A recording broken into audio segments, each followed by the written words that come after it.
We're going to start. We've been talking, I'm just going to give you a little review of what we've been talking about the last few weeks. We started talking about fear, and then we started talking, last week we talked about don't be offended, and today we're going to continue with some more mental health.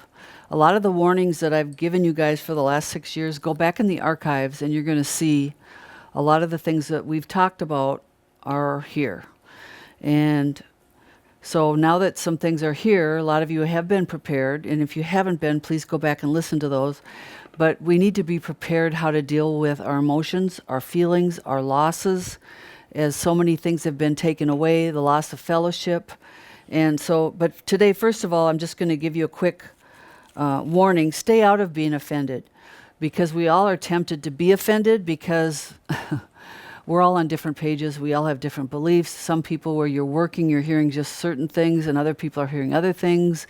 And chaos and confusion is here.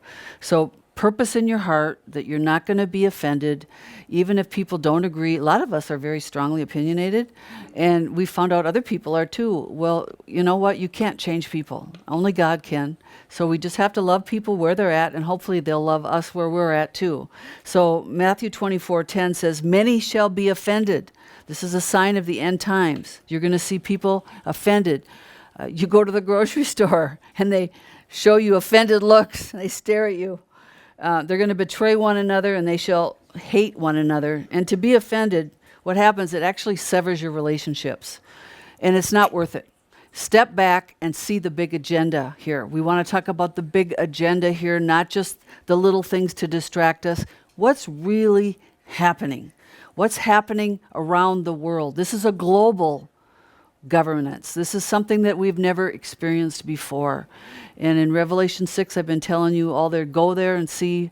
I believe that we are seeing the white horse with the crown and the bow, which symbolizes an event. We've had an event here, and the white horse comes in as peaceful, as declaring peace, but the Bible talks about deception. So the enemy is a deceiver, right? And also the crown, as you all know, means corona. And at some point in time, I don't know if this is going away, and we have to prepare for the worst, but believe for the best. So part of this is preparing ourselves with our families and also preparing our own hearts, which we're going to talk about a lot today. So don't be offended. People are going to be offended. That's why I went off Facebook myself. Too many comments. People are angry. You're shut up in like a house arrest, and people are mad. They're angry. They're upset.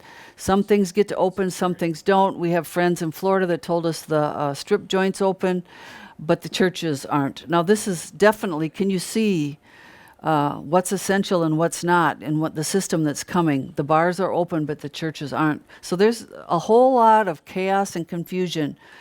And just know that this is planned chaos and confusion. And I believe this is the white horse. You have to know that this is the white horse with the bow, and it says they're going to conquer. It doesn't say they're going to be defeated. It says that this horseman, when he comes in, he is a conquering thing. And this is definitely what's happening. A lot of things are being conquered. Will it lift from time to time? I believe so. But there's things we need to know. But the main thing we have to deal with is our own heart. Okay, so many shall be offended. It's going to sever relationships, and make sure it's not you. If people disagree with you, which you're going to find everywhere, everybody's on a different page. Give people grace. Let people, let them know you love them and your family. They don't understand. They don't know what you do. Just keep loving people where they're at, because this is a very dangerous time, and we have to live every day to its fullest, okay? So guard your own heart. Proverbs 4:23, for what's coming. What's coming, what's here, this is the beginning. This is not the end. This is the beginning of sorrows. What does that mean? Chaos, confusion, to divide us. So the Bible says to be wise as serpents. We need to watch. As serpents, they don't have eyelids. They watch 24/7. Even though they might be sleeping, they're at a state of watchfulness. We need to be watching. And we need to be watching what's really going on, what they are not reporting, what's going on behind the narrative, behind what they are saying, what's really going on, what is happening. Our world has changed. Now, Psalms 94:20, and I'm just kind of reviewing from the last week. Whoever controls a nation's laws controls a nation's agendas and values. These people that we have elected, or they according to the John F. Kennedy files, he said they will be selected.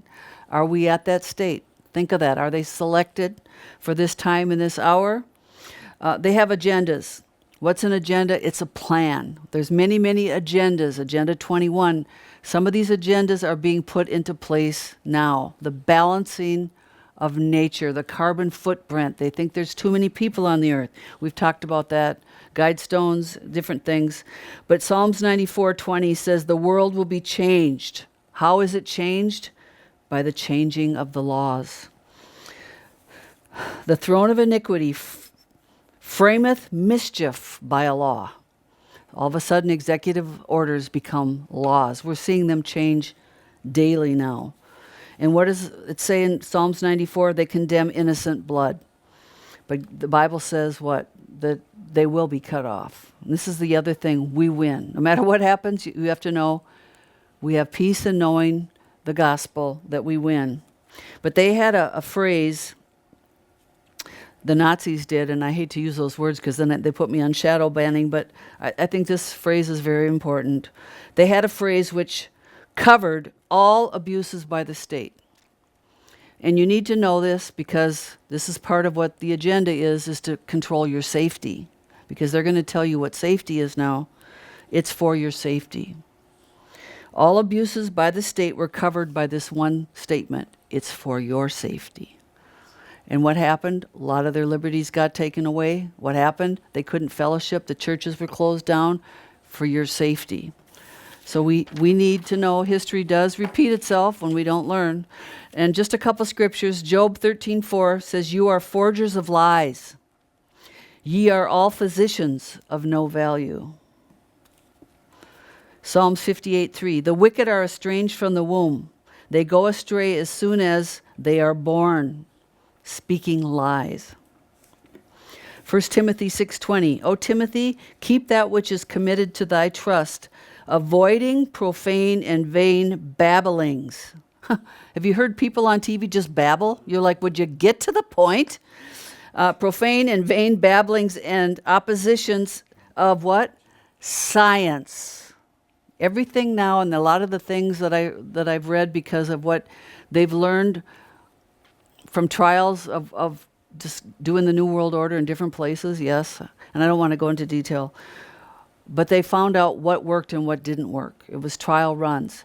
And of oppositions of science, everything now they said, we're going to use science. Science is, who can, and here's the scripture in there.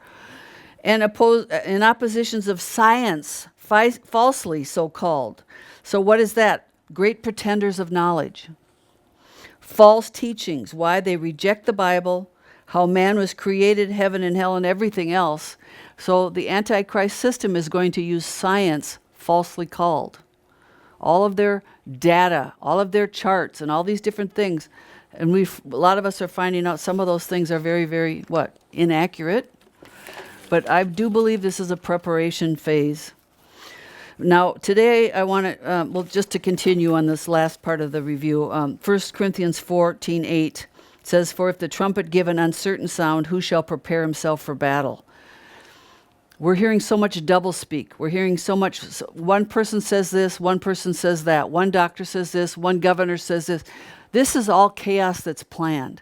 Because if you know the order they want to bring in, it's order out of chaos. So there's going to be so much confusion in the states, amongst the races, amongst the classes, amongst this protesting, which is going to get very political, and they want to push it to violence. We have to know that then what are they going to do? Their plans are to call in the United Nations. We do not want this to happen because then we're going into right now we're in a soft martial law, very soft. But if this rioting and all this stuff happens, we're going to go into a full martial law, which is when they call in the United Nations. So we have to know, are these people double speaking? Are they telling us the truth? Why is it all turning political now? If it's about our health, why is it about Democrats and Republicans? We should all be coming together for one common cause, right? Well, it's going to get very political, and this is a political election year.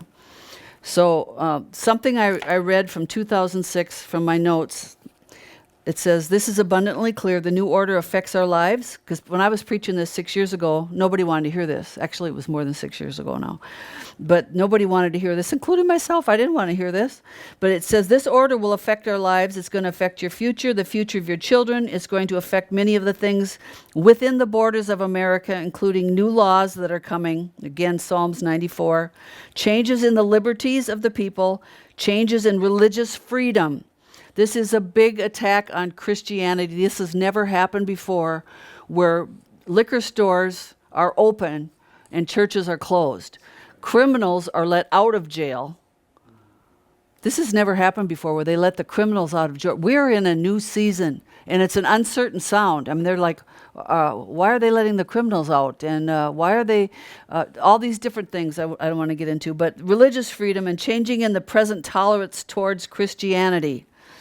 And I've been sharing about the New World Order, the religion that's coming. It's not surfaced yet, but get ready. Something big is, they call it the Great Revival is coming. Their revival of coming. So we're going to see some things here, I'm sure, within the next few months. And then he said it's going to affect our economy. As you know, the plan is to get rid of the middle class. If you have not known, we've shared this. This is a plan. The rich get richer and the poor get poorer. And they want balance with the nations. So they want to bring down the superpower of America and balance it out with the other nations. They're real big on balance. If you look at their symbolism, they always have balance. Balance what? They think too many people are here. Get back to nature. Get back to the right carbon footprint. But it's all to affect, it's going to affect the economy, and it says it's going to affect your jobs. It's going to affect the dollar. And if you don't know, we're moving towards a digital dollar, digital wallet, they call it. All while you're in your houses, not going anywhere. Things are changing. Things are happening. You go outside and you see new cameras on every intersection. Have you seen that? Digital things are happening. The dollar, you go some places now and they're telling you don't touch it. Money's dirty. We've told you before that they want to bring in a cashless society, and this is global.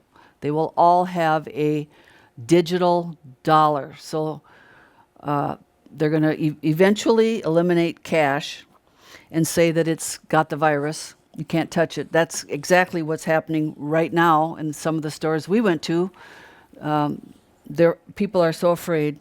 This is going to affect the dollar, the markets, and it's going to affect war and peace. And we need to stay filled with oil. Because again, what is this order? It's uniting of the world's superpowers.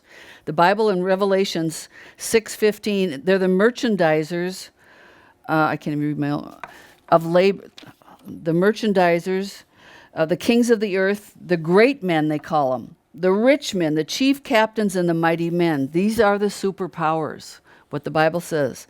And we're seeing the book of Revelation 6, 1 and 2. Right now, I believe that's where we are. We're starting to see domination, laws passed, everything. Now you can't have a funeral because now everybody's being tagged and bagged, basically.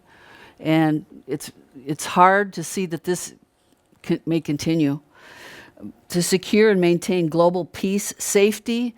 Now we're seeing some of what they say, it's all for your safety. Well, we're coming into it's all about security. It's all about security. Everything is going to be controlled.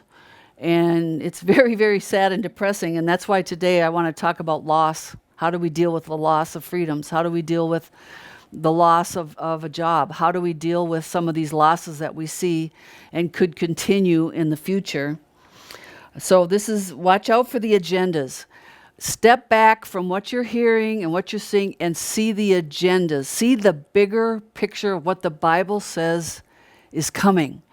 And, you know, don't be so emotionally attached to these people do this and they should do, everybody's telling each other what to do. Step back from all that and see what's really, really happening. Get out of your emotions, get into your Bible and see that these things have been told. These are end-time events.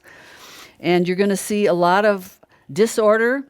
You're going to see a lot of chaos. Chaos is going to be the Antichrist system. So you're wondering, we're used to order. We're used to having news tell us the same thing. Instead of now we have a governor of one state telling us one thing and another governor from another contradicting, or even different senators contradicting their own governors. This is all going to continue to be chaotic. And you have to rise above it, because this is what the new system is going to be. They want to bring in order. They want to bring in security. They want to bring in safety.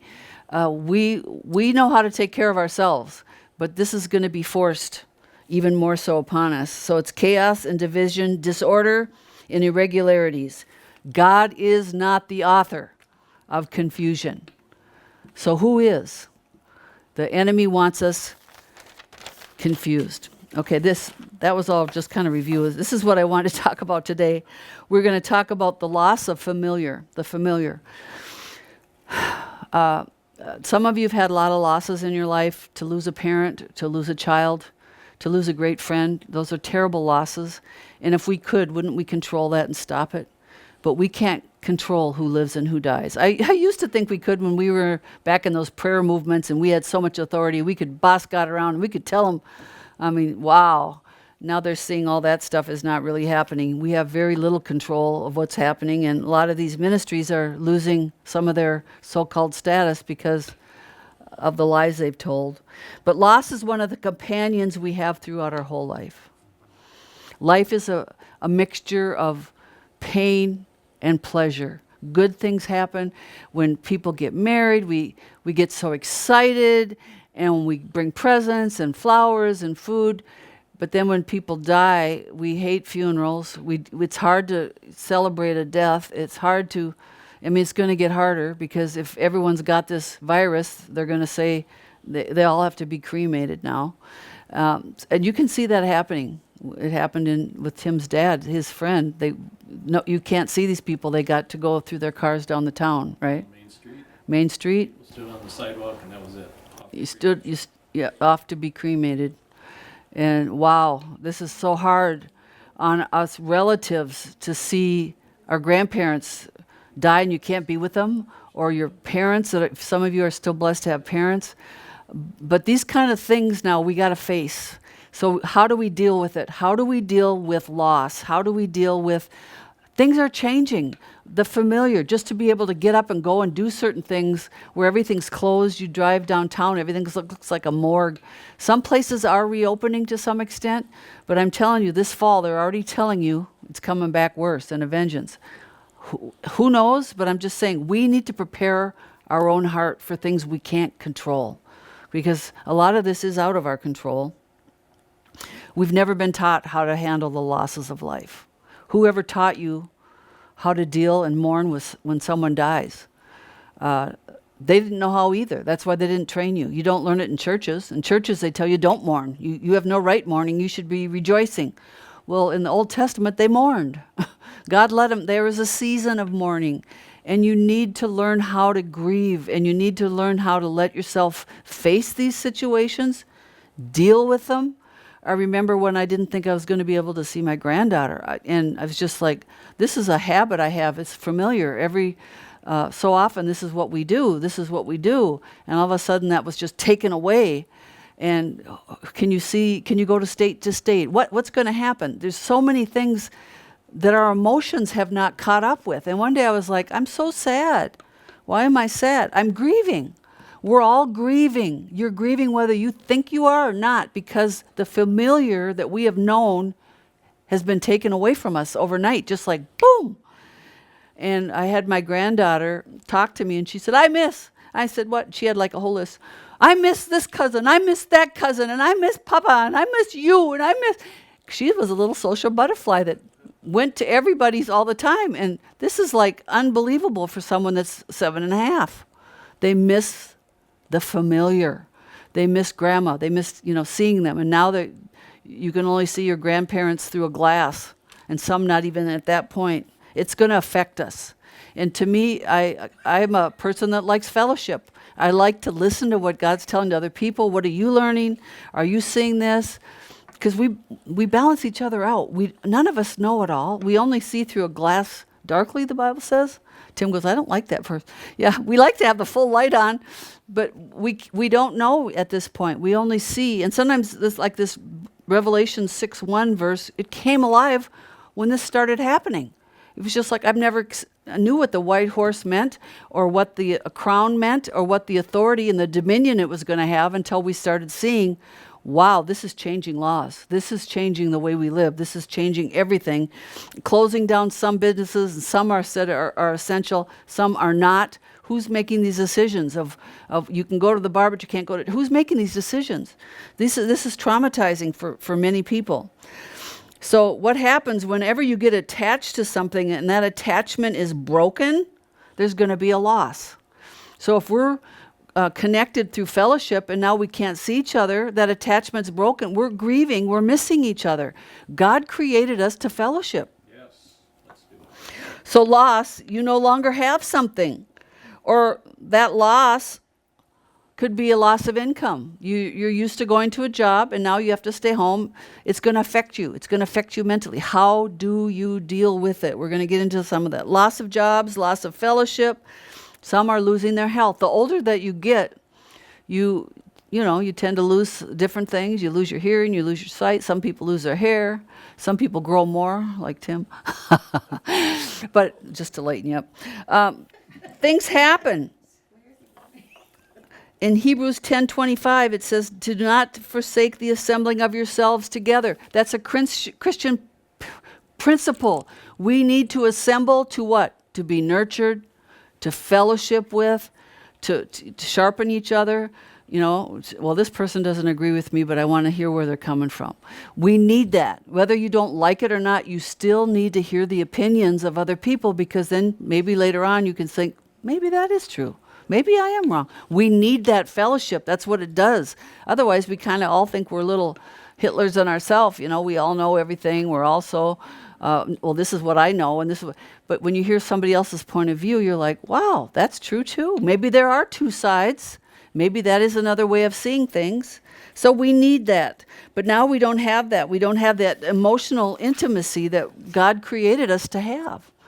It's been taken away, like bam. Again, a loss happens when your attachment to a person, a job, or a dream doesn't happen, or it breaks up. You have a dog that you love. It's part of your family, and it dies. Oh, don't cry, it's just a dog. People are so unsupportive. Or, well, they're in heaven now. Rejoice, they're in heaven. Well, yeah, they're in heaven, but I'm on earth and I hurt right now because I've lost them. We have never been taught how to deal with loss, how to help other people through the loss. And if they're not over it in 2 weeks, well, we don't want to see them anymore. They're kind of a downer. We have not been taught in the church how to help people grieve, how to help people through loss. And grief happens. It's going to happen whether you pretend, whether you stick your head in the sand, say, bless God, I don't care, it didn't hurt me. It's affecting you. We get affected. One day you wake up and you're kind of depressed and you're like, why? Well, you're missing everybody. You're missing the normal, the familiar. You're missing your friends. You're missing your people that you work with, whatever it is. So with this broken attachments, grief happens. It's just what happens. And especially when there's a death involved. Now, if you can prepare for someone, like they're getting older, it's not as bad because you're pre-grieving. But sudden death, car accidents or something like that, there's no way to prepare. It's just traumatic. It's just more grief. Because another reason why is you can never replace that. The thing you lost will never be again. If you lost a parent, you can't replace them. If you lost a child or grandchild, you can't replace them. And so for Christians to just slap you on the side of the head basically and say, be positive, get over it. No, that is really abusive. You have to learn how to handle grief and losses with your friends. Check in with them. People are losing their parents right now. They're getting older. Another whole set of people are going to be with They're going to grieve, and allow them to grieve. And especially you men, you have to know you haven't been grieving right. That's why you act so weird. What happens there? You got to be tough. Bless God, I don't shed a tear. I don't care. That's how men basically have been trained. Toughen up and take it. You're in the military. Well, you're not in the military. You're in human life, and you lose your parents. You are allowed to cry. You're allowed to hold somebody and weep. When my son lost his mother-in-law, who he loves very much, it hasn't even been a year. Well, it'll be a year ago this month, and we went to the funeral. And the moment he kind of had himself together, and the moment he saw me, he came running towards me, grabbed me, and he just wept and wept and wept. And I took him in the back room, and I knew he had to get this out. And I knew I was the safe place for him.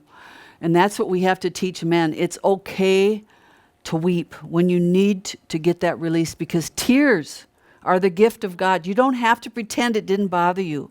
You lost something. And that's what I'm saying. I kind of jerked you just on purpose, because you have to know it's okay to cry. Children don't have coping skills how to grieve. Children are seeing people with masks, and this one little girl says, why can't I see their faces? What's wrong? Is everybody sick? Is the whole world sick now? They don't understand. Their familiar is gone, and a new picture has come before these children, but they don't have coping skills like adults do. And most of the time, you don't realize those kids have emotions. And as parents, you don't I know something happened with Topaz when he was in 6th grade. One of his best friends died. And actually, he went to church camp and got born again. I was so thankful for that. But he called crying. And at the time, I didn't know he really had a connection with this kid, but he was always one that tried to get out of things anyway. He just wanted to come home. I just want to come get out of school. I was like, no, you stay in school. And now I thought that was really wrong. I should have let him come home and grieve. But I didn't know he was really grieving. I thought he was just playing a trick on me. But then his mother called and said she was so thankful for our boys' relationships. And in Orono, they actually named a field after this kid. But I didn't know how important that was to let him grieve, is what I'm saying, is that we've all made mistakes in this area because we didn't know children really do have emotions. And if they lose their animals, their stuffed pets, stuffed animals when they're little, these things, they're attached to it. And one time, my Topaz had a bear, and he was really little, but we left it in Miami, and we went back to get it, and the bear was gone. Well, actually, we couldn't get in because there was a shooting there at that very Howard Johnson, I think the name of the hotel was back then. And he cried and cried and cried because he lost his bear. Well, there's an attachment there. You sleep with that bear every day.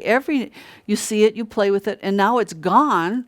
There's going to be grief. Well, it's the same way. You're going to your job every day. Now it's gone. That attachment's gone. You're going to have grief. You go to church, and you see all your friends. We all go out to eat and like to party after. Now that's gone. You're going to grieve, right? So you have to know your body, your mind, emotions. You're going through things, but children are too. In this time, be sensitive. My little granddaughter lost her grandma a year ago, and every time I see her, she talks about Amma. She talks about her, and it's like, okay, we're going to talk about this again. But you know what? It's important to her. She lost a very strong attachment. She's very, very attached to her grandma's, and now her grandma's gone, and she talks about it all the time. She's grieving. She's still grieving. It has just now been a year. You can't tell people when to stop grieving. Get over it now. So when I miss her. And I said, I miss her too. She was my friend too. We talk about it because kids have emotions, and they're also not knowing where to put them. And if you don't have anybody to know how to deal with grief, you think, oh, it's okay, stop that. You've grieved long enough. How long is long enough? They come in waves. As you know, if you lose somebody, you get this shock and then denial, and then it might go and relieve, but then it'll come back again, especially on holidays. Certain things happen, you're going to grieve. You lost your husband, all of a sudden, you didn't just lose your husband. You lost your guy that does your taxes, who does your yard. If you lost your wife, you didn't just lose, you lost your cook, you lost your best friend, you lost someone to watch the news with. There's a whole lot of other losses you have that person did that can never be replaced. So now we're coming into a time of uncertainty where people we love are disappearing or dying or different. How do we handle the unfamiliar? God wants us to know how to have good mental health, even in these times. He wants us to still overcome. We have to know, he said, I'll never leave you, I'll never forsake you. Did he ever say you weren't going to go through tribulation or hard times? We're in the beginnings of those hard times right now. It's not the end. Some of you think, I'm going to die tomorrow, it's over. No, it looked like it sometimes, but and remember, we have an appointment. And if your appointment's not ready, you can't go before God lets you go. So the devil can't take you too early either. Just that always gives me peace. But most children don't get any help from parents because the parents don't know how to grieve either. So they make it worse. And then you get a child that grows up that doesn't know how to express their emotions. They stuff it. And then it comes out like this volcano later because they haven't been taught how to grieve a loss. So now they have accumulative losses. They lost this, they lost this, they lost this. They never grieved properly over the one loss. And now they've got 5 more losses, and then they just get angry. They get bitter. They're mad because they've never dealt with their mental health. Physical losses. We lose things all the time, but we lose our shape. I remember back, I could eat anything I wanted. I used to think I was fat at 118 pounds. Well, I'll take that fat back. That was. You lose things as you age, and you have to kind of grieve that. Oh man, my first gray hair. Oh, my first wrinkle. Oh, my second. Oh my God, is that me looking at myself in the mirror? That's somebody else. Ah, scary. We all kind of go through these changes. The more and the longer you live, the more losses you're going to have. I remember when I was little, I lost my grandmother. They sent me to patrol camp, Camp Vanasa. Vanasik, the best camp in the land. I'll spare you. But I went there and I was grieving the whole time because my grandma was having a funeral and I couldn't go. I had to go to Camp Vanasik because I got elected to do patrol. You know, the patrol, I had to go to patrol camp. It wasn't fun because I lost my grandma. And nobody taught me how to grieve. They basically thought I was too small. They just kind of go, they didn't let me see any pictures or anything. It was just like, bye. And that's what we do with kids sometimes. We just think, well, they're kind of a bother and I have things to do, so let's send them over here. Let's give them to this aunt. Let's go. That child has emotions. They need to know what's happening. Someone needs to talk to them, hold their hand, pray with them, let them release their sorrow, let them talk about their losses, how come they miss grandma, different things. None of that is provided because people don't think children grieve. They do. They have emotions. And if they don't know how to grieve when they're little, they're going to bring some of those same patterns into adulthood and cause a lot more problems later. When death isn't involved, it's hard to grieve because we're like, well, this and this happened. When you go to a funeral, you have a casket, you see a body, and you can cry, you can be with friends that are all grieving at the same time. That's very important. I pray that does not get taken away. That is very important. But we also grieve over things that don't die. They died in a sense, like now the big churches can't even get together. We can't have praise and worship, all these things. There's a death, but there's been no dying. Do you know what I mean? But we're still losing the familiar. So today we face the loss of the familiar, the routine, friends, church, shopping. Just going sometimes shopping was relaxing. You get out of the house and you just look. Now it's traumatic because people glare at you or you glare at them and nobody wants to talk to each other. How sad. Everybody's been traumatized. Everybody's fearful. You can't dine in restaurants. Florida, I heard they opened up some restaurants. You can in some places, but it's all distancing and different. Now, when we face a loss, how to get through some of this, you have to know it's permanent. Some things are permanent. Some things are temporary. Sometimes you lose a job and you get fired. That's devastating because you had no control of it. But parts of our life you're going to lose, and then all of a sudden something else will come and you'll have something else. How do I move on past something that I didn't want to end? Something that's ended, it's final. We need closure. God's created us to have closure. And you don't get closure, you grieve. Closure says goodbye. At a funeral, you say goodbye. You say goodbye to, sometimes they would put that coffin down and you're like, wow, that's it. Or you put them in the ground. I don't like doing funerals, but I've had to do a few. And it's just like, that is such a final goodbye. It's such a grieving. But even then, that's not the end of your grieving. You will continually have, if you've been invested in something, if you have a strong relationship with someone and that is ended, even if you're ended now over being offended, that's why I say don't let an offense stop your friendship. It's not worth it. Greater things are going to start happening. We need each other in this hour. You need your friends right now. You need to be able to talk to them. You need to be able to bounce things off of them. And if you don't agree on one thing, don't talk about that one thing. If with your relatives don't see what's going on, talk about what you can talk about, because these relationships are vital. They're very, very, very important. So today we face the loss of the familiar.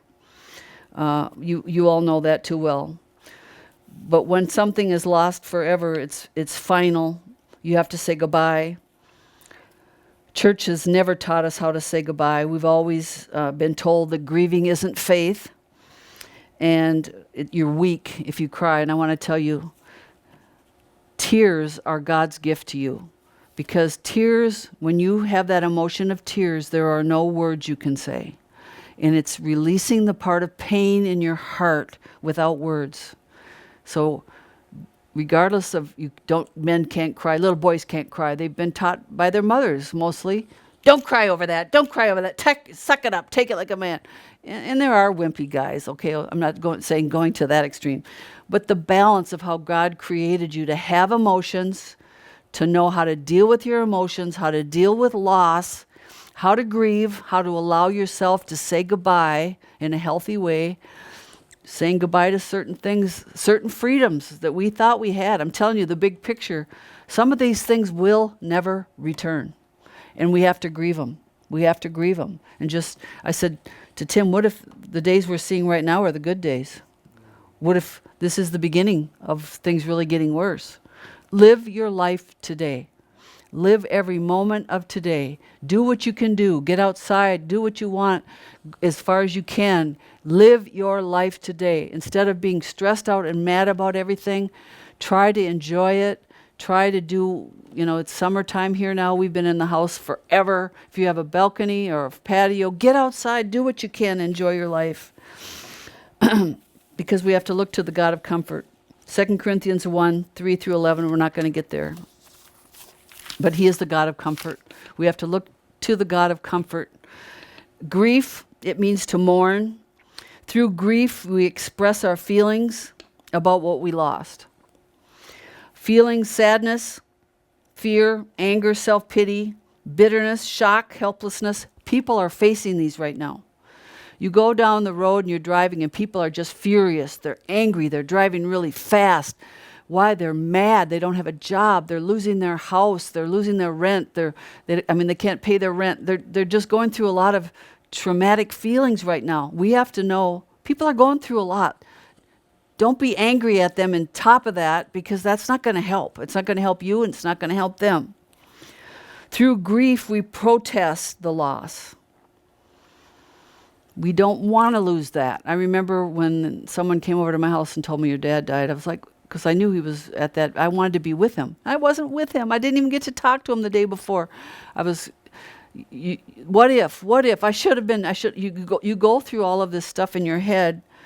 Sadness, anger, self-pity, shock, denial. The first thing that we go through is shock and denial. This can't be happening. This isn't happening. And at first it is kind of a blessing because it keeps you out of all the other emotions. You're just numb. But after a while, the denial wears off and you have to face your pain. If you prolong facing that pain, it's just going to get dragged out and you could make it much, much worse. So the purpose of grieving is to face it, work through it. The only way is through. So you can live with this loss in a healthy way. When we lost our pet, my sister Randy loves animals. She works for a vet today. But she grieved and grieved and grieved. She was so attached to that dog. And, people are attached to different things. And when they lose them, even though you don't think it's just a dog. Well, it was more than a dog to her. It was a companion. It was everything. She didn't have a boyfriend. She had a dog. And she loved that dog. So she had to work through it. And her way of working through it was to buy more dogs. and she's got a lot of dogs, and she works for a vet, and she still, has a lot of attachment to animals. Where me, not so much. I like little tiny house pets that sit on your lap, and they're cute. But everybody's different. I'm not as attached. When our dog died, I remember, his breath was so bad and his teeth were stunk. It was really time for him to, go home. Now that wasn't her response at all. She was freaked out, sad, shocked. So everybody's going to go through maybe even some of the same things differently. And don't say, well, yours is the proper way. If they grieve and they cry, that doesn't mean that they're weak and they have no faith. It means they were very strongly invested in that thing. Okay, I'm trying to close here. Paul's thorn, God said his grace was there to overcome the shock and denial. He said, my grace is sufficient for you. So whatever our thorn might be, whatever we're going through, we trust God's grace to help us through it. And some of the worst things you can do is giving people faith answers. Faith pet, well, they're in heaven now. That doesn't help at all. Right now, they don't need you to preach to them. They just need a shoulder to cry on, and you need to let them weep. Maybe it's just hold their hand and say nothing and just put love into them. So we need to face our losses, whatever we're going through. Don't deny it. Don't minimize it. Oh, it's just a job. No, it was your job. It was big to you. Don't minimize your loss. Well, it's just my mom and she was, that's your mom. Nobody can tell you how to grieve your loss. So don't minimize your loss. It's going to hurt you in the end. Don't bury it and don't postpone it, especially the men. Don't bury it and don't postpone it. Whatever. No, that's not the way you deal with it. This drags it out. You have to feel and face your emotions. It's a loss, and I'm grieving. I'm not sick. I'm recovering through my tears. There's nothing wrong with me for crying. I had a strong investment in that relationship, and it's gone. Allow yourself to feel the waves of pain and get rid of them. Get them in and out. Otherwise, if you stuff it, that's why I'm telling you guys, especially men, don't stuff it, because it's going to come out in a wave sideways of anger and hit somebody else, and they won't even know what they did or said. But because you didn't deal with it correctly and let it come out, it came out sideways. Is the only way I can explain it. Now you're going home to the uninvited guests of anger, fear, anxiety, depression, and self-pity. Why did this happen to me? And if you don't even deal with that self-pity, you're going to be a person no one wants to be around, because you're at a party with all the candles, invite everyone, no one comes but you. It's my party and I'll cry if I want to. You're always sad, you're always depressed. Again, tears are very important. And Joseph, we don't have time to go there, but Joseph in 42, remember, his dad Jacob loved him more than all the others. Shouldn't have done that, but he was highly invested in Joseph. And he thought Joseph died. And what did he do? Jacob, what did he do? I'm in the wrong place here. This one I'm trying to close. I'm going too long. Genesis 42, Joseph cries when he sees his brothers, and he goes in a private place and he weeps. Why? The pain. He was thrown in a pit. They thought he was dead, right? Now here he is. They don't know who he is. He recognizes them. And what does he do? He doesn't get angry and scream and yell at them, I'm alive! He went and he wept. He dealt with his loss of his whole family.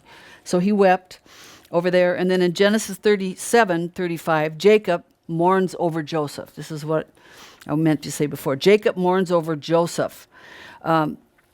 He wasn't dead, but Jacob thought his son Joseph was dead. And then it says, and all his sons, back then they had a lot of children, all his sons and all his daughters rose up to comfort him, but what? He refused to be comforted. And you'll find this, especially with certain people, they will refuse comfort because they think if they get comforted, that'll mean that they weren't attached and that they can't keep that relationship alive. So they continually grieve. They don't get any comfort, and they live. I saw a girl that lost her dad. She lived in constant grief. We couldn't get her out of it. And bad things have happened to her relationships because she continually grieved and wouldn't move on. He refused to be comforted, and he said, I shall go to the grave mourning my son. He thought that was a great noble thing, but he didn't move on. And he caused more problems with his other sons because that son died. He took his mourning out on all the other children. So Jacob wept for Joseph. Chronic grief. People keep the loss alive through grief. The mourning continues and it has no closures. You don't want to go to the other extreme of chronic grief. So he didn't know how to handle the loss of his favorite son. He didn't handle it properly. He didn't grieve properly. Now, there's an empty space in your life. Whatever you're going through right now, there's an empty spot, there's an empty space. And I must learn how to function without it. Whatever's gone. Some things I don't do anymore. We have to say goodbye to some things. And as you learn how to say goodbye, when you learn how to grieve, when you learn how to let go and give it to God, it helps transition you into the next phase of our life. Even though we've lost some liberties and could stand to lose more, we haven't died. We still have life. We still have to be able to function. We have to do what God tells us to do, right? Because we are grieving right now. A lot of losses. This is an election year. Expect a lot of chaos, a lot of confusion. Things are happening that have never happened in the world that we've experienced. Revelation 6:1, I believe that white deceptive horse is here saying peace, safety, when it's got authority and what? Dominion. Things are changing. Laws are changing. What do? Do what God tells us to do. We were promised in all these places of worship that it's all about you and your dream. Well, guess what? It never was about us. We are here for a short time. What is your life? It's but a vapor that appears for a little while. Do what God tells you to do now. If you get a loss, grieve that loss, mourn that loss, move on. Help people. They're losing things. They're losing their jobs. More jobs might be lost. How many people are unemployed right now? They're grieving. They're sad. Don't expect them all to be, yeah, we're having these little parties at our house. That makes me angry too, because I call this house arrest. I do. I have from the beginning. This usually when people are sick, the sick people stay home. Now they're saying in New York more people died that have stayed in homes. Confusion, chaos, division. Let's not divide over it. Make sure that you deal with fear, offense, and today how to deal with losses. And everyone said? Amen. Be sure to hit the subscribe button and hit the bell button so you can be notified of the newest videos. We are viewer supported. If you would like to donate, please go to livinginhispresence.org. In the upper right-hand corner, there is a give button. Thank you, and see you next time.